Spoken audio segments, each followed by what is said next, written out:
Broadcast for shooters, hunters, and gun enthusiasts. This is the Firearms Radio Network. The bandwidth for this episode of the AR-15 podcast is sponsored by Patriot Patch Company. PatriotPatch.co. Welcome to the AR-15 podcast. This is the podcast about your favorite black rifle. This show is for you. Whether you're building your first AR or you've been building ARs for years, there is something we can all do to take our black rifle to the next level. You make this show possible by clicking through our Brownells and Amazon affiliate links. The next time you order online, go to AR15podcast.com and click through our Brownells and Amazon affiliate links. It doesn't cost you anything extra, and a small portion of your sale goes to supporting pro-gun radio like the AR-15 podcast. Well, good evening, everybody. We're here for episode number 142 of the AR-15 podcast.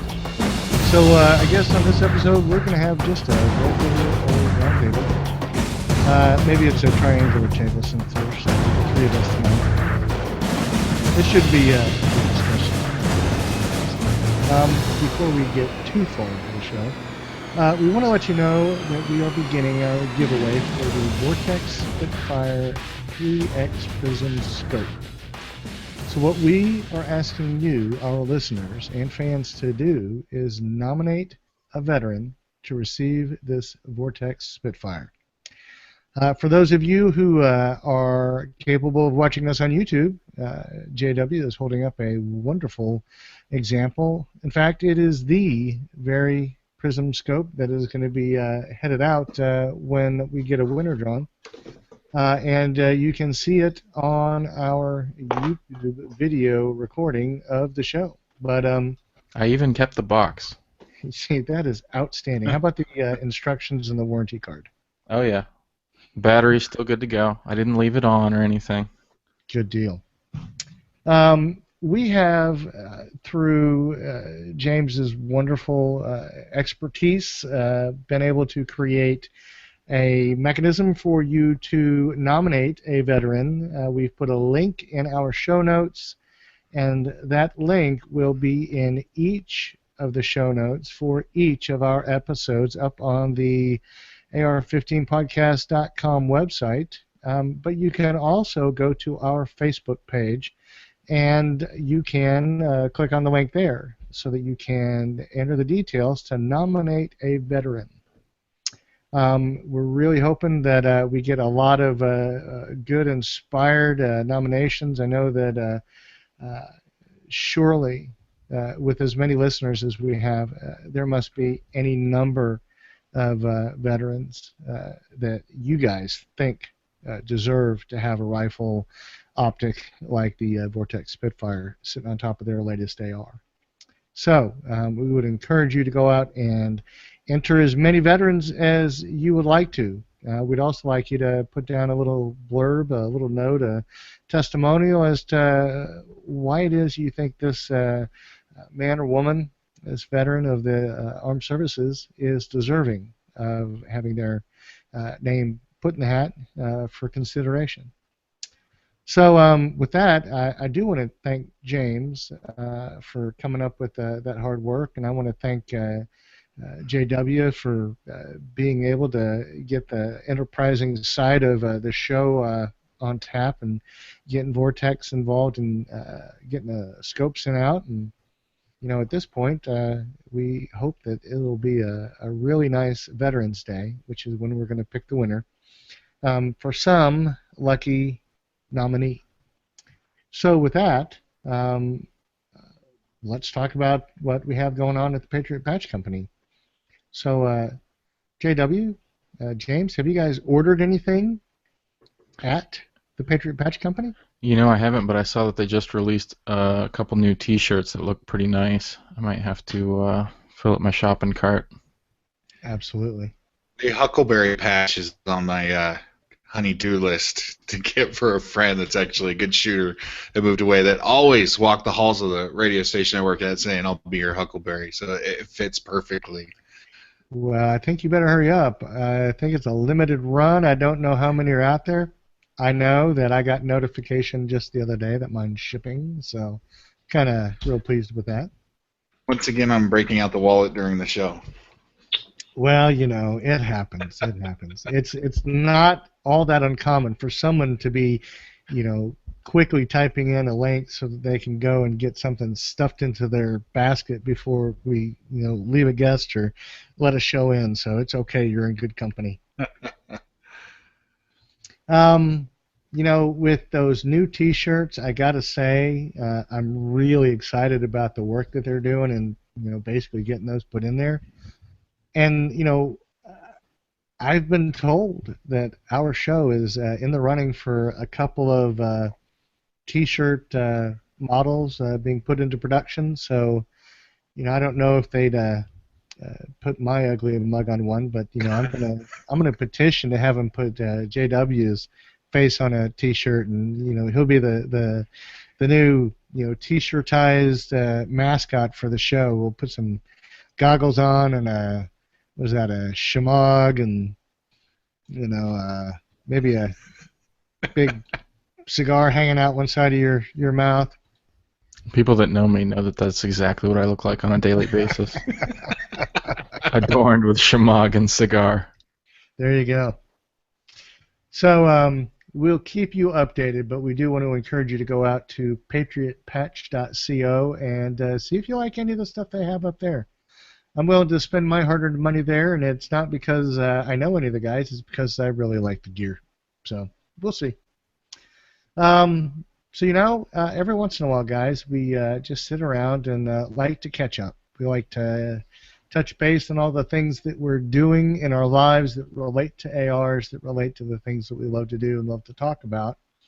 So this is one of those weeks. So tonight we're having a roundtable. So I'm going to start off with something that really kind of has been a project of mine. I've been eagerly waiting for probably about 5 months now to get her done. And, you know, that's an SBR that I had a vision for. And I got my tax stamp after a little longer wait than I was hoping for. And got the name of a bunch of Cerakote guys to see whose work I might like to get in there and have done to my rifle. And I found a guy. His name's Gary at Armscote Custom Finishes. I've put a link in the show notes. But you can also see more of Gary's work on Instagram at A Custom Finishes. So that's at A Custom Finishes. So go over there and take a look at his work, and I think you'll see some really awesome Cerakote. He also does some hydro dipping, and yeah, I think he has all the requisite licensing and facilities for you to ship something out to him and have him do it up just the way you want. Yeah, he's got some really cool like mugs and motorcycles, and I mean, this isn't like just spray painting your gun all one color. Like, this is some pretty fancy artistry here. He's got American flag setups. There's kind of weathered looks that he does to things. It's pretty slick.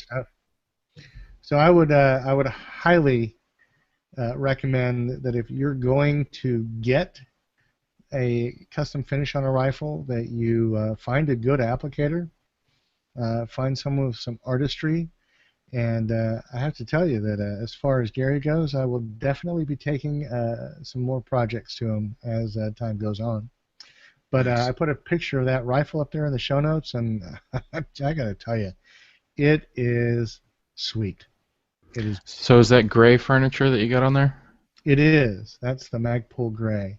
And the base on it is the Sniper Gray, Cerakote Sniper Gray. And then it's got a graphite black and I forget the other gray, but it's the really light gray on there, and he has it in a Cryptek styled pattern on there, and I couldn't be happier with it. And Gary is an artist of the first order, so excellent stuff. I'm happy with that. Awesome. So, JW, you and I seem to have discovered that we both were drawn into ordering a Discreet carry case. And I had no idea you ordered yours, and you had no idea that I had ordered mine. No, I saw you threw that into the show notes, and it was like, hey, I know what that is.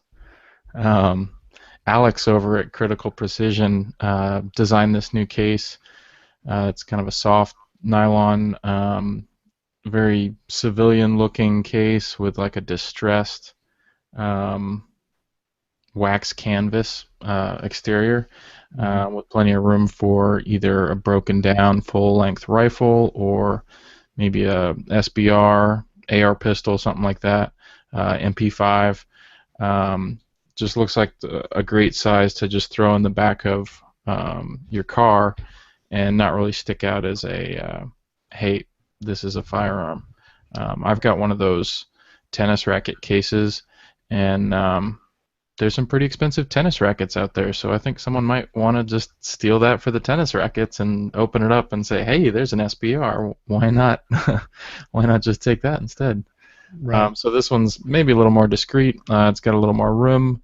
And yeah, Alex says that they are working at getting it shipped out here in the next couple weeks, so I'm really looking forward to getting my hands on it.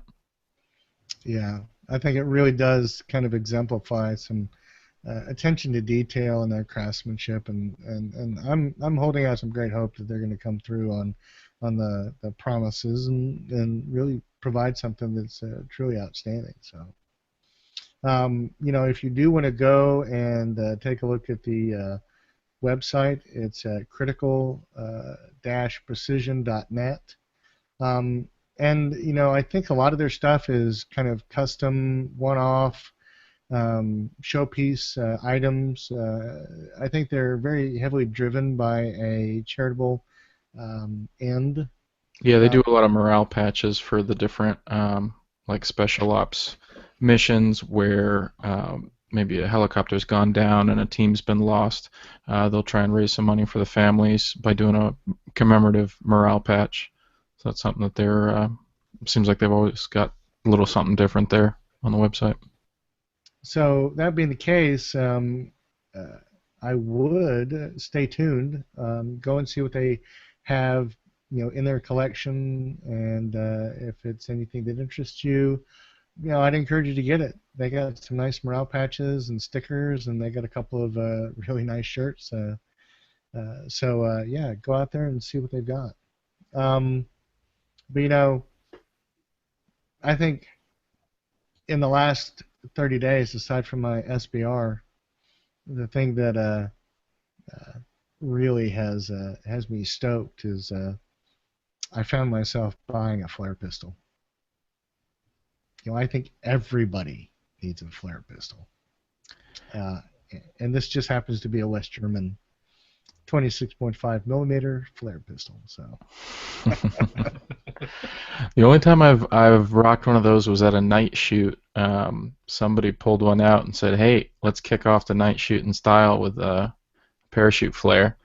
And I'd never fired one before, so he handed it to me, and I rocked off around into the night sky, and it was a good time. I like that.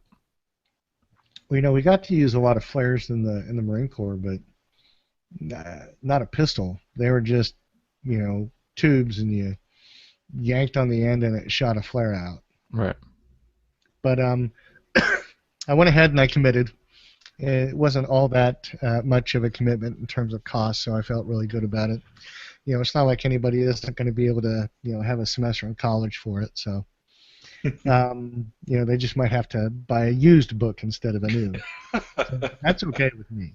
Yeah, I might have to one-up you one of these days and go for the old 40 Mike. Well, I've already started looking Yeah. I think the best price I can find is on the traditional mounting system for a LMT M203. Right. And so they make a form that they make an M203 that actually mounts on the underside of a rail. And so I'm kind of torn on which way I'd rather go. Yeah, I don't know whether I want to do like a vintage one to put on the M16A1 or more of like a modern spikes sort of thing to throw onto a rail. Well, I think the hard part about the vintage one is that the old M203 mounts on the old A1s and A2s had a kind of a non-traditional looking. I would say it's kind of a heat shield as much as It's like a anything. dissipator, heat shield, like a square looking thing. Yeah, and I did not find any mounts that resembled that, and I think the reason is because after the A2 adopted quad rails, I think they're using a different kind of mounting system to mount underneath a two-part quad. So I'm not really sure. Get a hold of some of my buddies with steelworking skills. There you go. A fabricator at his best ought to be able to do that any day of the week, right? Yep, yep. So yeah, the $1,800 for a grenade launcher in my book. I mean, hey, why not? I mean, America. Yeah. America. Yeah, I mean, sure, every, $200 grenade gets a $200 tax stamp, and that really just blows chunks. But, I think we all know why you buy the grenade launcher. It's so that when, the apocalypse comes, you can just drop the, nearest 40 millimeter grenade into the launcher you already have because you've been practicing with non-NFA controlled chalk dummy rounds for years, right? Yeah, and I got plenty of room on my reloading bench to do a reloading setup for 40 millimeter. See? Exactly. So, I mean, that's really what I'm saying, But, I mean, there are silencers that are more expensive. Yeah, I guess speaking of launching things under purview of the NFA, it looks like the cannon just got its wings clipped. I'm sure they've sold a whole bunch of these. They've been all over YouTube. I know Chris Chang just did a how fast can he shoot a 6-pack onto a steel target. It's everyone's kind of getting picky now to look at what the upload date was on everybody's videos because all of a sudden something that the ATF said was totally cool. Now they just came out and said if you throw it onto a AR lower, you've just created an SBR because from what I can tell, you can run a magazine of regular ammo through it, and obviously the accuracy is going to be horrible, but it'd fire, and it's got less than 16 inches of barrel. Yeah. So they are actually looking at a whole number of kind of modifications that they're running by the ATF to see about converting people's cannons. Those of us that have SBR lowers, that's great. We can just throw it on the SBR lower and rock on. But those that either live in a state where that's not allowed or they don't want to have to run it on an SBR lower, what they're looking at doing is adding some holes after the chamber to bleed off gases, welding over the path that a projectile would take so that it absolutely couldn't chamber or fire a live round, maybe just extending the can tube so it's over 16 inches. So they're working through that with the ATF. But for now, if you've got one of these suckers and you don't have an SBR, tread lightly. And if you really want to get rid of it, I mean, I could probably make you an offer. Yeah, I think we have 2 or 3 worth in the Save the Ex-Canon Purchasers charitable fund. So, Exactly. Yeah. you know, I think these kinds of things are always tough, and I always wonder if there really was enough preliminary work done to kind of get all your ducks in a row. Do you know if X Products got an approval? Yeah, so they got a letter from the ATF, but the way I read it was they sent their upper in. The ATF was like, sure, that's great. That's not a gun. And then at some point after they started selling these, they sent it in attached to a lower, and the ATF's like, yeah, that's a gun now, and that's an SBR. So I think they didn't quite get their ducks in a row to begin with. They just sent an upper in, and obviously an upper is not a firearm. So Right. I mean, Well, if you actually shot out of this thing a live round, from my understanding, they use blanks to shoot the tennis balls and oranges and other things I saw today. If you shot a live round out of this, I imagine it's destroyed right off the bat. I really don't know because I'm not sure how yeah. what the chamber looks like inside of it. Whether I just really don't know what it looks like inside. So I mean, Yeah. it's pretty. I'm looking at an article right up on it, and it's got the can actually off. I mean, it literally looks like something you'd light your barbecue on. It would, the gas would come out in several different ports. I can't imagine a projectile coming out of there and being safe anywhere near safe, or leaving it in one piece to be able to do another round. So, Well, how long is that little thing that's coming out? it's pretty small. Let me. Maybe 2 inches, 3 inches? No, it's longer than that. I mean, it's. I'm gonna guess it's like 6, maybe. I mean, it runs a good length of that can.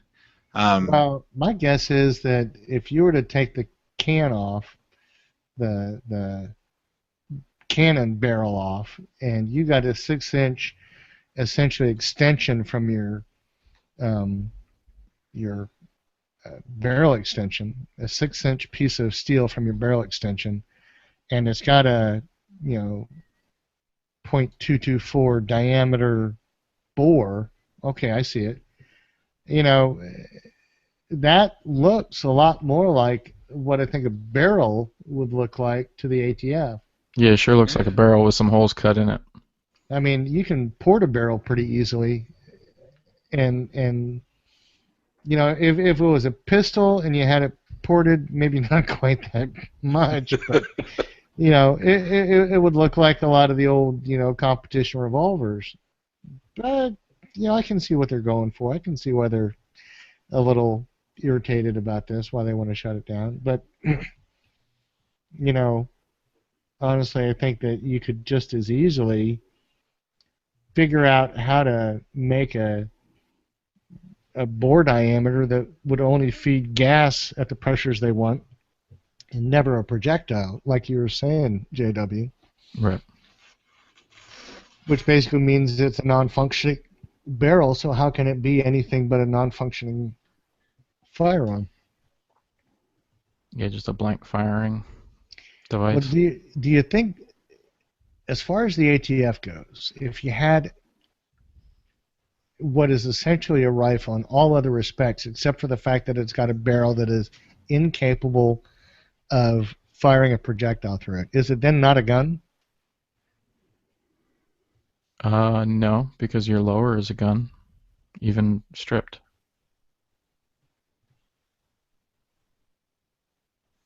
That doesn't have any parts.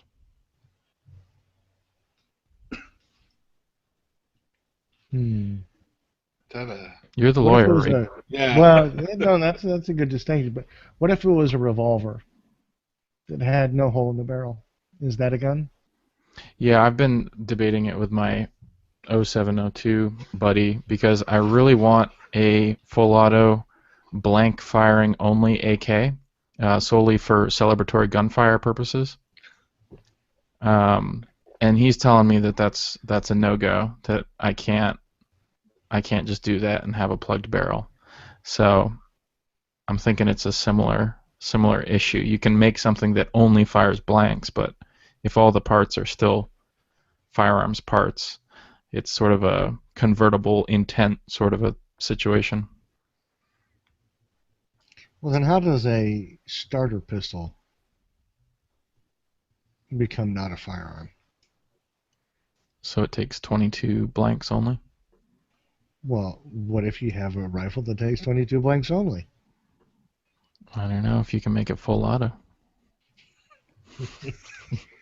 Well, we'll have to let the people that get paid more than I do with the law to figure out those. If anybody's gone down this road, get a hold of me. If you have an Because ATF letter, all the prop guns out there, they just seem way too expensive. They take wacky ammo, whereas AK blanks, like, you can find those. So I gotta figure something out for rocking off a couple mag dumps here in the suburbs. there you go. JW, I'm sure that you and I are no exception to these next couple of stories, but have you been keeping up with Canola Gate, the Fire Clean drama? It seems like just about everyone online has been keeping up with it. You've got the guys that are looking for something a little more expensive to cook their omelets with. You got the guys that are looking for something real cheap to run in their guns.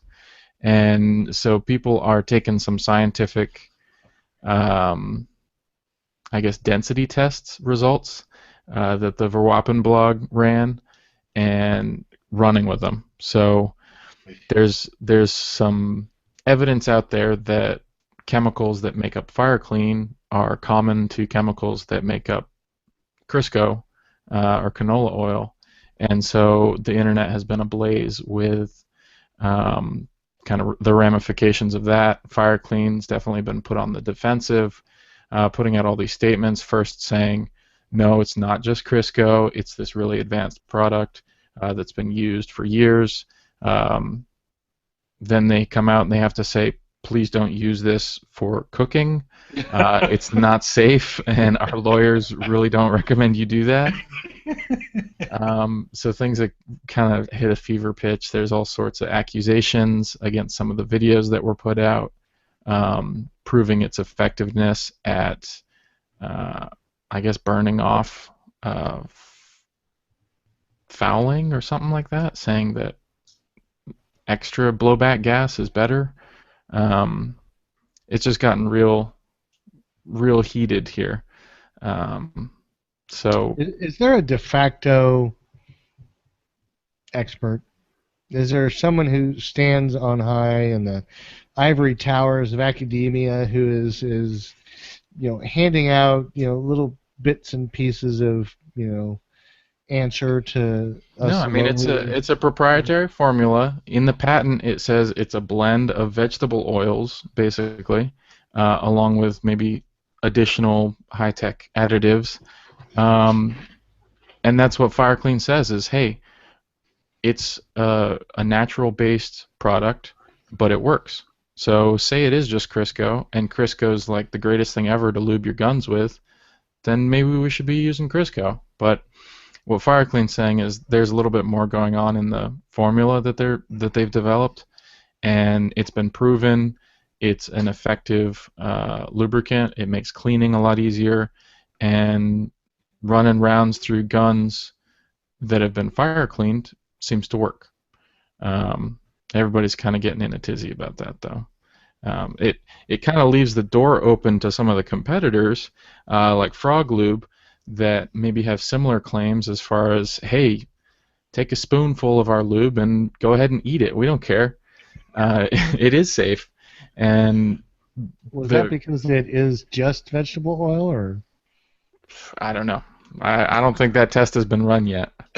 The guy over at Verwapen says that these tests are real expensive, so he's happy to have anybody pony up the cash, but he just hasn't done that test yet. Well, isn't it a mass spectrometer that can reveal the chemical composition of a compound? Yeah, I don't think it's quite. It's not like you. It's not like you put a cookie in the machine, and out pops the recipe for how to bake cookies. No. So it's not quite a molecular roadmap, a composition roadmap. right. It says what's in it. But Right. things typically have repetitive results. So if I were to take a cookie, it would tell me all of the chemicals that were in that particular cookie. And, if it were like an Oreo, that might just be all it is. Chemicals, that is. Don't get me wrong, I love Oreos. I mean, they are my cookie of choice. But I'm hungry now. So, I don't know. I guess what came out of this was, hey, well, what's the alternative?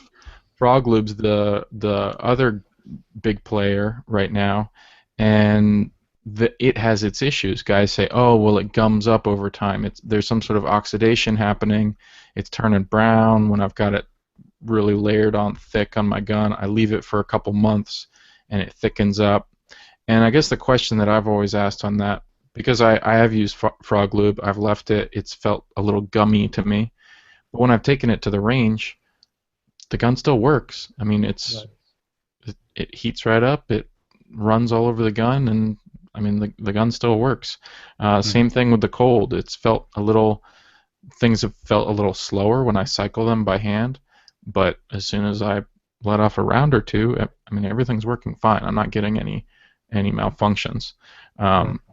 But I guess they've listened to the complaints that people get nervous. Oh my gosh, my Micron Precision 1911 is a little slower when I rack it. They've come out with something called Froglube Extreme Clp, and it's like minus 40 degree rated. They've put some extra additives in it to make it flow a little better at the lower temperatures. So I don't know whether they timed this release along with the whole fire clean drama or what, but it seems like perfect timing for them, and I'm sure as soon as that stuff hits shelves, all the internet commandos are going to just scoop it right up. Well, but in my experience, there's still a much, much deeper field of players. Yeah, oh, for sure. Froglube has a lot of cachet because I think that they were probably so recently released that they've taken good advantage of the internet.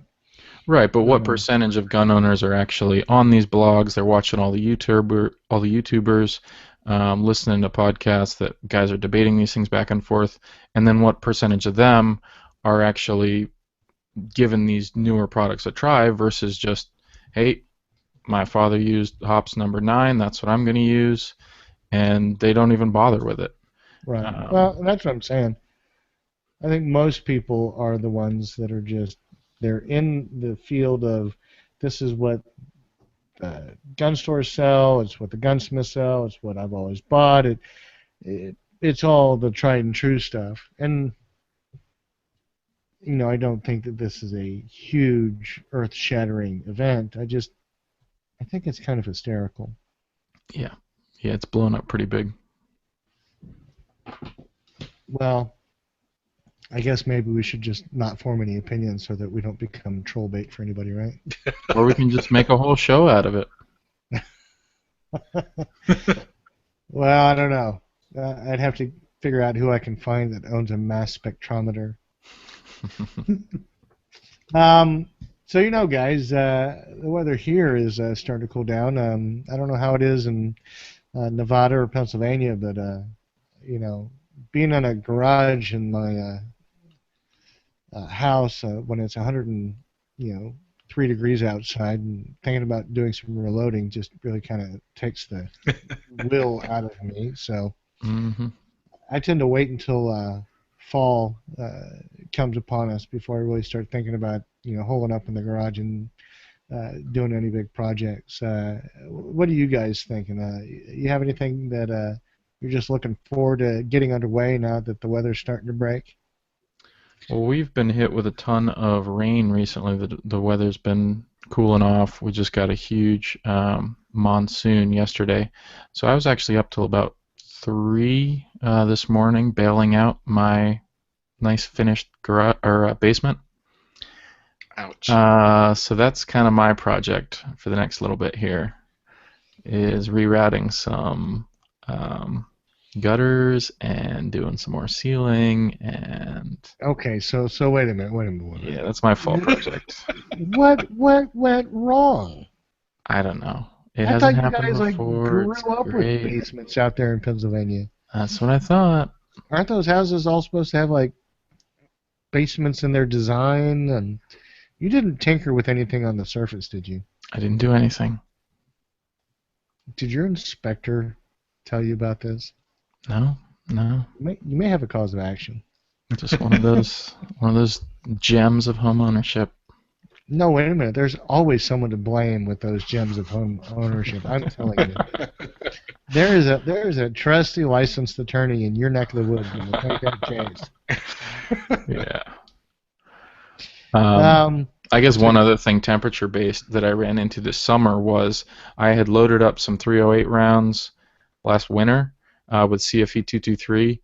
mhm. They were great, chronoed them out of my bolt gun, awesome, accurate rounds, and I shot with a buddy here at his property. We can shoot 800, 900 yards, and threw a couple rounds in, and I was blowing primers. My accuracy was way off. I threw the chronograph on, and they were flying like 100, 200 feet per second faster than they should have been. And so this powder was super temperature sensitive. So I guess just be mindful of that when you are reloading, is give things a try. Like when we were out there on the range, it was like 85 degrees in the sun. It was pretty warm. One of my buddies had one of those fancy Yeti coolers, and I threw a strip of my rounds into it to cool them down. It dropped like 80 feet per second. It was ridiculous.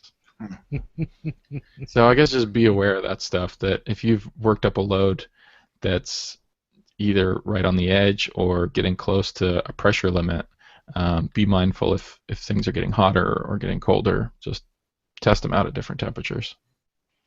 Well, I think some of the reloading products are sold with that in mind, or perhaps it's that experientially reloaders will come back and tell you that a given powder is less sensitive to temperature, so use it if you're going to be, crossing that kind of a temperature threshold.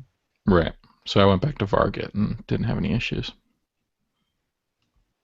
Varget's like the trusty workhorse, isn't it? I know. It's a beast.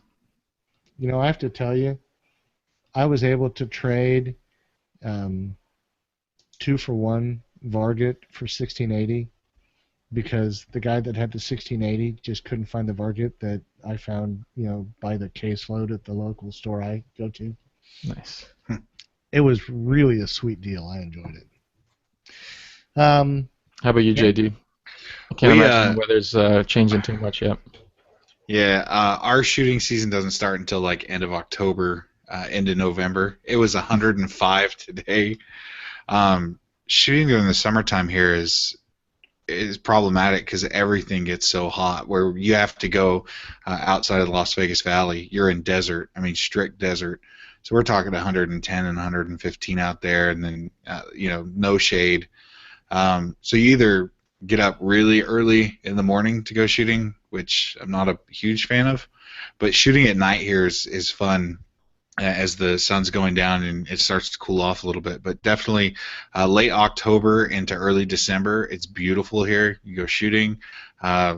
It's just perfect outside. So looking forward to that, and it's still too hot to be in the garage, and my wife's not huge on me working on stuff inside of the dining room table.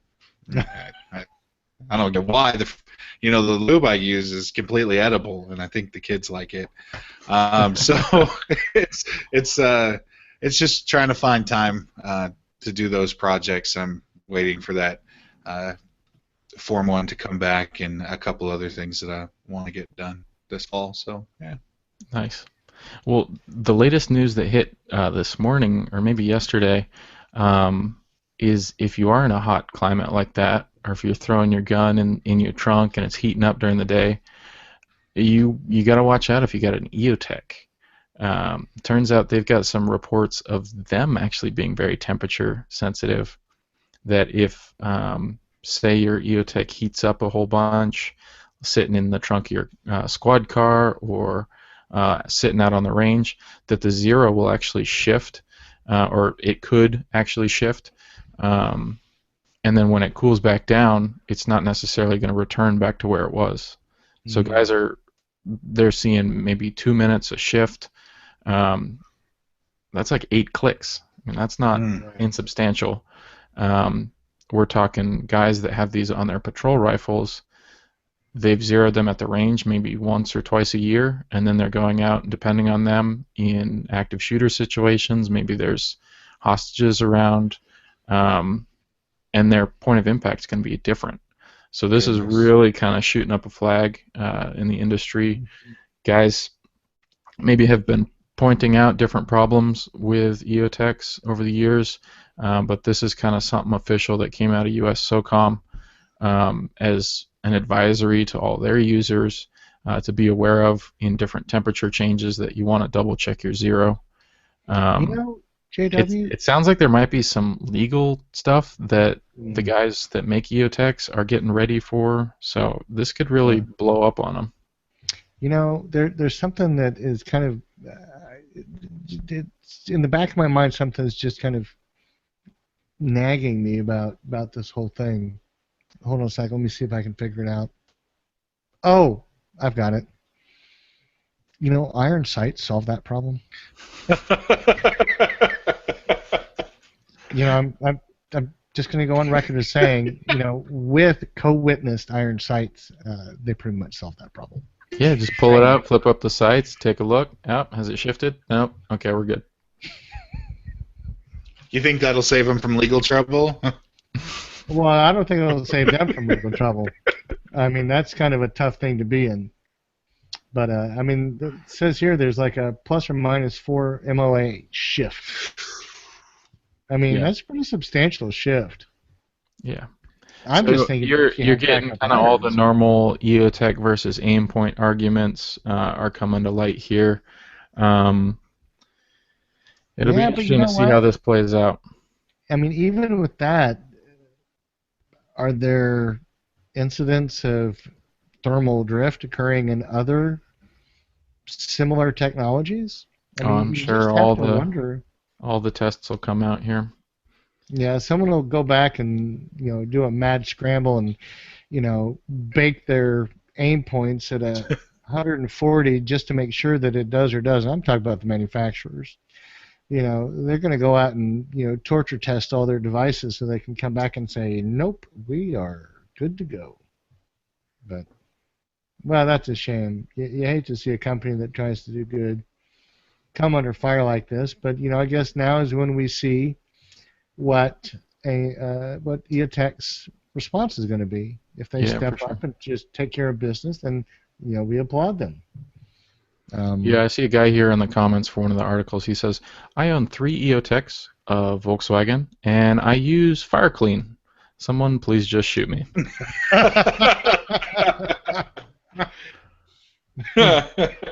That's pretty funny. Well, so, I guess we'll just kind of sit and wait and see what EOTech does. If it's a mass product recall, I think that would be interesting. You think that's likely to happen? I don't know. I mean, they've sold so many of them. They've been deployed. They've been standard issue in a lot of the different SOP mod configurations. I'm just talking about mine. I've got 2. I want a recall. I want them to fix mine. Not that I do anything other than transport them from air-conditioned facility to air-conditioned facility. Well, now it just gives you one more excuse at the range when you're not hitting things. Oh, it's probably just the temperature drift on my EOTech. You see, no, I don't have that excuse. You know why? Because I sit here and I bitch and moan about iron sights, and then someone says, well, flip up your iron sights there, hot shot. So, yeah, no, I can't do that. I'm screwed. I have to perform. I have to be able to come through every time. But that's all right. So far, I've been up to the task. Yeah. You got another list in here, or another topic in here, JW, and this is one that I've been trying to figure out how I'm going to approach. But it's basically rail covers on the key mod attachment system. What drew you to Bravo Company's solution for the rail covers? I've been out to some training classes with Pat Rogers, and he's a big BCM guy. He was running some prototype rail covers that Paul Bravo was having him give a go at, and I was really interested in those. It was drawn out. I mean, the KMR rail has been out for a while, and they were like, hey, we're going to redesign these rail covers. Well, it finally came out. I got a couple kits for my KMR here, and they're super comfy, very low profile. They don't really add any diameter at all, but they make it really, really grippy. It's not sticky at all, but the texture that they've got on it is a pretty fine texture. And with the KMR, you can wrap them on, I don't know, what is that, the 7 sides? So it turns into this real smooth cylindrical profile. And yeah, I like them so far. You can cut them. Hard plastic? Are they kind of rubber over molded kind of feel? It's fairly stiff plastic. You just kind of click it in. There's no tools or anything like that, and then you can pry it off with a knife or something. You can cut them to length. I mean, it's $10. You get like 4 or 5 of them in a bag. You can pick your color, and I dig them so far. They're cool. I mean, it's not like KMR. It's not like the key mod was sharp or uncomfortable or anything like that. It's just a little extra purchase on the gun. Your hand's not moving around. Have you seen the what are they called? It's the rail covers that are made of the scales, the same kind of materials you'd find in a knife. Oh, those like aluminum ones that are scalloped, real sharp? Yeah. Yeah, I've been too scared to. Well, $75 for a pack kind of scares me. Yeah, that's true. I think that it's really kind of difficult because there's so many mounting systems that I don't think that they've caught up. The guys that might have made an M-lock system that looks really nice and works great for the M-lock, they may never make key mod. They may never make something that's rail mounted. And something that you just couldn't live without on the rail mounted side, they may never extend it into those other mounting systems. The one I really liked, Knights Armament had these slide-on kind of rounded panels that would, the ridged panels. Very hard plastic, and they had the metal kind of tabby thing to retain them. Yeah. I'd like to see those kind of in an appropriately redesigned format that come out for QMod. I think that would be great. Yeah, I mean, Knights is doing key mod guns. You can get an SR-25 in key mod, so. I think it's just one of those things you have to slog through a whole bunch of sites to figure out who's got something that you like and is going to work. So, would you recommend them? Yeah, for sure. Well, there you go. I think that at this point, I'm kind of stuck on either the Ergo or the BCM. The problem with the Ergo is that they sell them in like, 3 key lengths. Oh, really? Like 3 whatever measurements long. So you have to buy 6 to cover a 9-inch rail or something. Yeah, these are probably 6 inches long a piece. Yeah. So it looks like a pretty effective solution to the issue of what to put on your key mod. Yeah, go ahead. I saw a tip or something. The guy used a Lego block breaker to actually take them off on and off pretty easily. So really? Yeah, to put that in the toolkit too. So. The other thing I got listed here that I threw on my 22 that had that 3-power Spitfire, this was one of my first rifles that I bought, the Smith & Wesson dedicated 22 AR, and I don't know, mine must have been New York compliant or something like that. It came with a non-threaded barrel. So when I got my Prodigy, I put it on my M&P pistol. I put it on my Savage bolt gun in 22, but I couldn't put it on my semi-auto rifle, and I really wanted to. So I was looking at maybe getting my barrel threaded, sending it away to do that. I found this little widget on Amazon. It's from a guy called Tacticool22. He sells stuff at his store directly through Amazon. I asked a couple of the guys in the review section on Amazon, hey, is this concentric enough to run a suppressor? Have any of you guys done this, or are you just throwing flash hiders and stuff on it? Nobody really had a good answer, so I figured, hey, I'll give it a go, and ordered it up. It's basically a sleeve that goes over the end of your barrel, maybe 3/4 of an inch long, that has a portion of threading sticking out the front, and it's held in place by a set screw. So it just sleeves over the end of your barrel, and it's the same diameter as my Prodigy. So when I screw the suppressor on, it just looks like the suppressor is maybe 3/4 of an inch longer. It's not like it sticks out. Right now, without the suppressor, it looks kind of funky, but I'm sure I could flip on a flash hider or something if I was worried about that. Before I shot it, obviously I ran light down the barrel, made sure to check concentricity.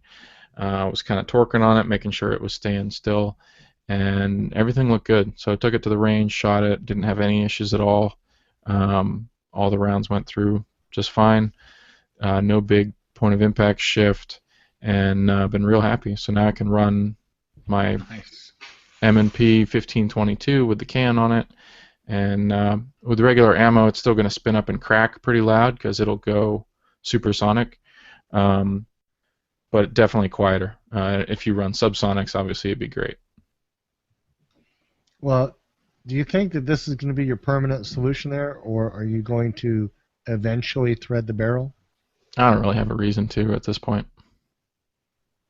I mean, it was like $22 or $23. That's ingenious. I mean, to add that to the end of your rifle like that. Yeah, and I mean that was the only thing I was worried about was, okay, if it's good enough for a flash hider, stretching out a suppressor, is it going to be straight enough? And in my experience, it was perfectly fine. Did you do you use some like red Loctite for that set screw, or what'd you do there? Exactly. You'll have to let us know what your longer term use delivers in the way of results. I think it was that's blue Loctite, actually, just to be perfectly clear. Yes. So you won't have to get out the heat gun to undo it. Exactly. Well, let's see. So, Colt. Did we talk about Colt yet?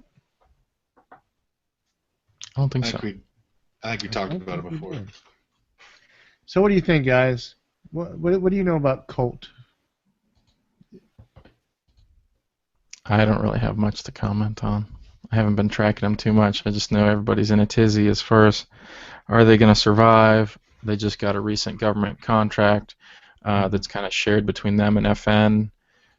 They obviously still get royalties off of the M4, the rifle patterns that they've, I guess, copyrighted, trademarked, one of the two of those.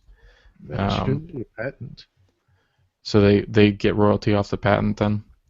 I would think so. So, yeah, everyone's kind of just wondering, hey, are they going to survive? Am I still going to be able to buy a Colt rifle in the future? Is it going to be coming out of the same factory? Is someone going to buy them out? I actually had a coworker at work tell me that he just bought a 308 Colt and one in 5.56 just because he was getting a little nervous about the futures of the company, and he thought they were real trustworthy rifles, and he wanted to get them while he still could. So people are definitely a little nervous about the future of Colt. You know, in terms of the company and their products, I mean, when someone says Colt, what comes to mind for you guys? For me, it's quality. I mean, Well, no, I mean the firearms. In terms of the firearms that Colt makes, what does Colt stand for you? I guess kind of the standard. It's that level. fairly no frills, but it's reliable and gets the job done. See, here's what I was thinking in that question. I mean, I hear Colt and I think Python. I think the 1911, like Colt Commander. But really, I don't have a recollection in memory of a great deal of depth to what they offer. You know what I mean? Okay. If someone says Ruger, well, there's the 10-22 and the 45-22, and then there's the what is it, that scout rifle, and then of course there's what is it, a 1077. I mean, you just keep thinking about Ruger, and you can probably come up with a half a dozen, well, maybe even a dozen different lines of firearms that Ruger makes.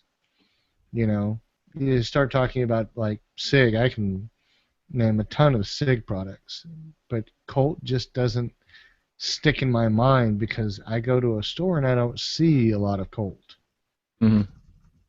And so I was just trying to get a sense from you guys. What do you think of when someone says, I just bought a Colt?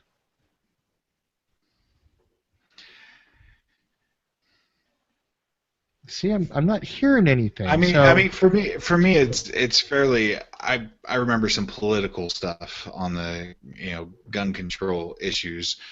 I believe it's either early 2000s or late 90s. I remember some of that being why some of my friends or myself moved away from purchasing Colt as a brand. I don't. That's the first thing that comes to my mind when it comes up. Just the past of the company, some of the decisions that leadership made that probably weren't too good for business. Yeah. Well, I think it's an iconic name, and I think that in terms of the impact their products have had when they were originally released, I mean, it's pretty phenomenal. Their contribution to firearms manufacturing, sure, but I don't know, are they relevant anymore? Everybody makes a 45, so everybody makes an AR, and frankly, I'd rather buy an Uberti or a Cimarron, 6-shooter than one of their single action armies on cost alone. So, I mean, I guess if you're into the history of the name and that was what you were putting into your collection, then yeah, you could look at that. But there's several other options today. Well, I mean, they stopped making the only revolver that I thought was worth buying once upon a time. That was the Colt Python. And then I'm sure Anthony would have something to say about that with his Walking Dead affinity. Yeah, my dad used to have a Colt Sauer. Sauer and Sons and Colt. They made a hunting rifle. I don't know. I mean, I think somebody tried to cash in on the Colt name a long time ago, and they drove Colt Company into a direction that really wasn't where it needed to be. Obviously, their appearance in bankruptcy court is kind of a public testimony to that path.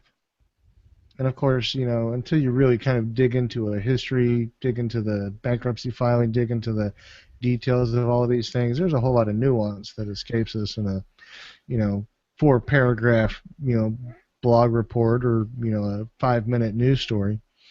But looking at this, Reed, it's interesting that it actually news report from today actually. It looks like they've entered back in June for Chapter 11 protection, but they're actually looking to sell portions of the operation to help cover about $355 million in debt. So, I mean, I wonder how that's going to affect the future. Colt, we talked a little bit earlier before the show. Do you think that's going to change the brand, or do you think Colt's going to exist in the way we know it today, or we knew it 10 years ago? I don't know. I think that depending on the company, some companies have used bankruptcy as an opportunity to springboard into a revitalization effort. You shed creditors. That's what Donald Trump told me. Shed old equipment, and you try to take what you have left and use the breathing room and the leverage that you get to go in and build a new plant, or take an old plant and fill it with new equipment and streamline manufacturing and bring your processes up to whatever the standard of the day is. These are all things that are really beyond the scope of what we can talk about with what we know, but I don't think that the company Colt is going to disappear. I think that it's going to be able to take advantage of its position and its capabilities to fulfill those contracts and keep up with its market share the way it has done. To have $350 some odd million of debt, over $250 million in debt, says that somebody was playing fast and loose with the credit card, and really it obviously didn't come to pass that those expenditures did anything for Colt in terms of long-term acquisitions, R&D, plant and equipment. Really, it is my understanding that a lot of that money walked into the pockets of, basically, speculators looking to cash in on what Colt had built. And that's a shame, but, hey, it's the American way. The market lets it happen, shareholders let it happen, and when it happens, everybody, lots of wringing of hands and gnashing of teeth, but then you get to the other side of bankruptcy, and then you're like General Motors or American Airlines. You keep doing business and you keep making money. So I guess we'll see. I sure would hate for Colt to disappear, because I'd hate to think that Python I want to buy someday is going to quadruple in value. You're gonna have to wait until The Walking Dead's over and off of TV before those are gonna come back out of the stratosphere. Oh shit! Yeah, tell me about it. So it's just one of those things. But I think that obviously we want the bankruptcy system is designed so that the weak companies can be sent to slaughter and parceled out and reacquired by new companies that are doing it right. And if that's what happens to Colt because they screwed up, then that's what happens. Hopefully the next company that takes the Colt name, the Colt intellectual property, will be able to go in and really make something out of it. But there you go. All right. So what's this last little piece here? I just saw this as I was putting together a new workbench. TechMat came out with like a 3D cutaway of an AR-15, kind of like the blueprint build mat. So I just thought it was kind of cool, about $25. I'm going to add one to my bench. It just gives me a better perspective as I'm getting more familiar with the parts and things and doing builds. It just it struck me when it came across my news feed on Facebook. A friend had gotten it. I said, man, that could go along pretty well with the blueprint I already have, and I just thought it was something cool to share today. Yeah, I like that. I wonder where the M16 TechMat is, because I think we all ought to be allowed to figure out exactly how to What, with some Maybe I measurements should. between all 3 pins and. Yeah. You know, I need to get a new mat. My problem is my mat's always kind of the back degrades, and then all of a sudden it adheres to my wooden work table surface, and then I have to peel it up, and it leaves behind big chunky black residue that I Okay, have that's to enough. scrape up. I use one of those smaller Glock ones as my mouse pad at work in the office, Oh yeah. and it gets a little bit grimy in certain places just from the extended usage. I have to hose it down every once in a while. You know, I think you're just supposed to run your mouse on top of it.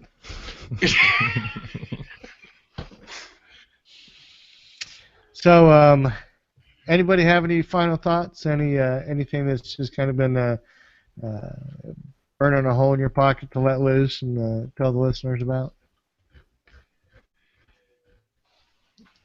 No, just get on nominate a over. veteran. Yeah. Yeah, get on Yeah. over and try and get that vortex into one of your veteran friends' hands. It's going to be tough to part with it, but that's the plan. I'll pack it up. I'll send it to you. And if he won't, I'll just send you his address. You can go knock on his door. Good luck with that. So, we want to, I guess, move on to our next piece here. This is our weekly Otis Technology giveaway. I think perhaps what we need to do is have one of you fine gentlemen look at the drawing that ended the 27th and tell us who the winner is. That's you, JD. Pull a name. In the meantime, I want to let you know that the fine folks at Otis Technology have sent over a mountain of rifle maintenance tools and cleaning kits for the AR-15 and AR-10. And we've been asked to give them all away to you, our lucky listeners.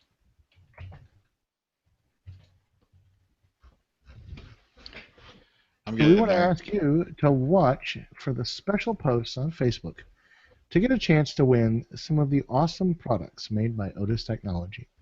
Now, right now, other than those of you who have not given me their addresses, we are current on all of our mailouts. But we want to let you know that continuing until the end of the year, we'll be giving away a complete MSR cleaning kit in either 556 or 762 in the middle of each month up until Christmas, when we'll give away a complete Otis Technology Elite cleaning system to one lucky listener. So during the alternating weeks, we'll be giving away a host of Otis tools and cleaning supplies to the rest of you guys. So while we let JW do his internet Facebook magic, JD, let's take a look at some feedback. So M. Gonzalez wrote in, could you do some shows on different types of philosophy of uses for AR-15 builds? I think for new people it might give them direction on what components to buy to achieve that type of POU. Now I think that phrase POU, does that borrow from another prolific YouTube producers? I think I'm just asking I don't know what you're talking a about. question. That's all right. I don't think that's a bad idea. But I think the hard part is figuring out. Right, we did one on Who defines- SPRs Mhm. and SBRs. So yeah, we could pick a specific use case. I guess M. Gonzalez, let us know what those use cases are that you're interested in, and we'll make up a show for you. Well, and for that matter, anybody that has some idea that they'd like to, throw across and say, hey, look, what do you need to do in this case or that case or the other case? I'm game for taking any suggestions for a philosophy of use, because I don't know, I'm still a, ground pounder trigger monkey, and There's only one use for an AR-15. So let us know what you're thinking, where you're going with your conceived philosophy of use, and we'll put some thought in it and see what we think kind of addresses that issue so that we can give you our feedback. And obviously, we'll do the best we can with our limited resources, but hopefully it'll spark some good discussion. So loyal listener Kiki writes in, I recently built an AR-15 upper and wanted to make the smallest gas block possible, installing a Samson Evolution free float rail. So I took the standard pinned AR-15 front sight and chopped it down. So he has included a pic, and I think he did a pretty dang good job.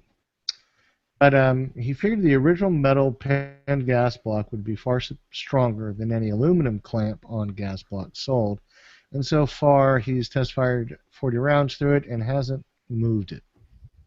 He wants to know if we see any downside to this mod, and asks, says that basically any comments would be nice.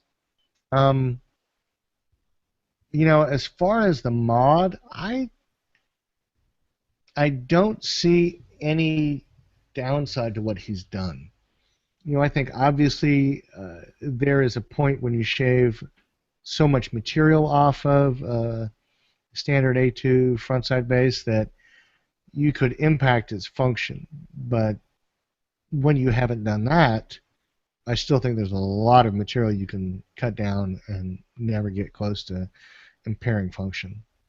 Yeah, it looks like he's got everything he needs to get that gas flowing from the port up into the tube. Mm-hmm. And I would say that the only other mod that I've seen of this sort is it's kind of like the one that Anthony Hardy did, and he did basically the same thing, but he left the front half of his A2 frontside base in place, and so he just shaved. Just in case you want to fix a bayonet. Well, I think that was his chief concern, that he be able to fix bayonets and charge the enemy positions. But other than that, I think Kiki, you've done a great job. It really does look like you spent some time making sure that it wasn't a hack job, and it looks like you finished it out real nice. Although I would tend to believe that most front sight bases are not aluminum. I think most of them are generally steel of some sort. JW, JD, you guys? Yeah, I imagine so. He's just saying that it looks stronger than some of the aluminum ones out there. But are there aluminum ones? I don't know how that would respond to that much heat. Whether that would work out okay or not. Yeah, I don't think I've seen an aluminum clamp on gas block. There may be some, but I can't say that I've seen one. In any case, Kiki, I think you did a great job, and I don't know that I know enough to bless it and tell you never to worry, but I don't know how my non-scientific, uneducated engineering mind says that you did a bad job. Which is all we can guarantee here on the AR-15 podcast. There you go.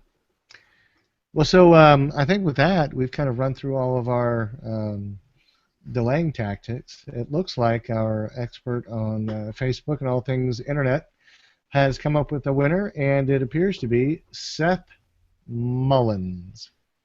So, Seth, we're going to reach out to you and let you know how to get a hold of us, unless you hear us first, in which case go ahead and send us your physical address for mailing purposes through the Facebook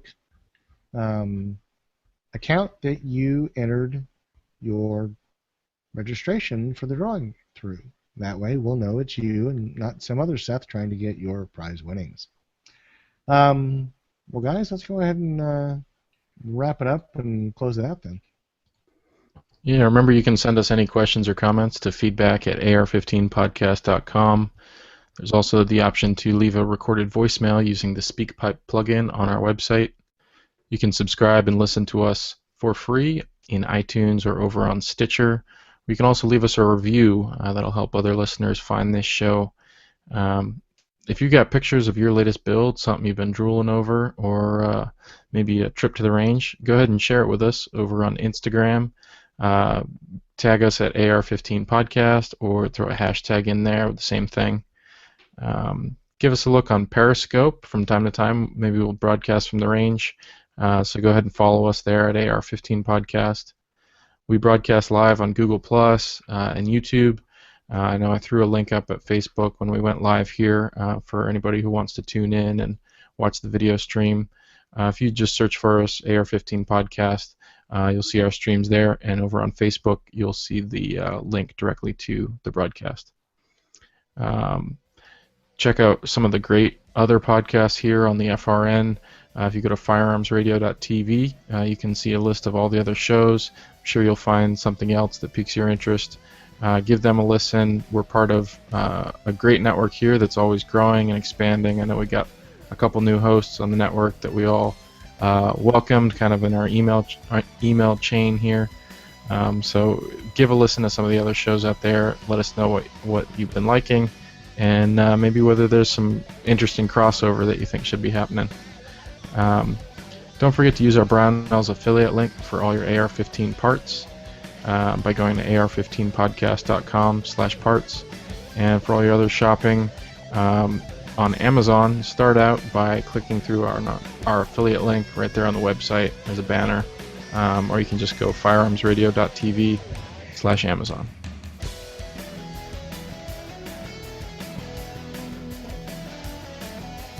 Well, Reed is muted. I'm sure he's saying something very wise right now to tie everything together. Very, very wise. And you know, the moment's passed, so I think that wisdom will slip eternally into the unknown, and we will all be the worse for it. Wisdom has evaporated. With that, we want to thank you guys again for listening to the show. Far more times than I think any of us ever really expected you to. We really appreciate it when you write in. We love to read your comments, your feedback. We love to talk to you. And obviously, when you send us great ideas about new shows, we love to go through your ideas for our own convenience. So please don't stop on our account. Keep it coming. And we just want to let you know that we do appreciate everything you all do for us. So with that, have a good night, and we'll see you again next week. Take care. So wise. So wise.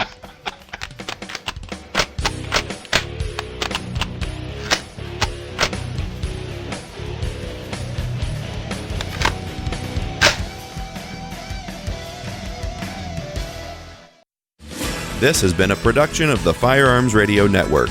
You can find more information at firearmsradio.tv.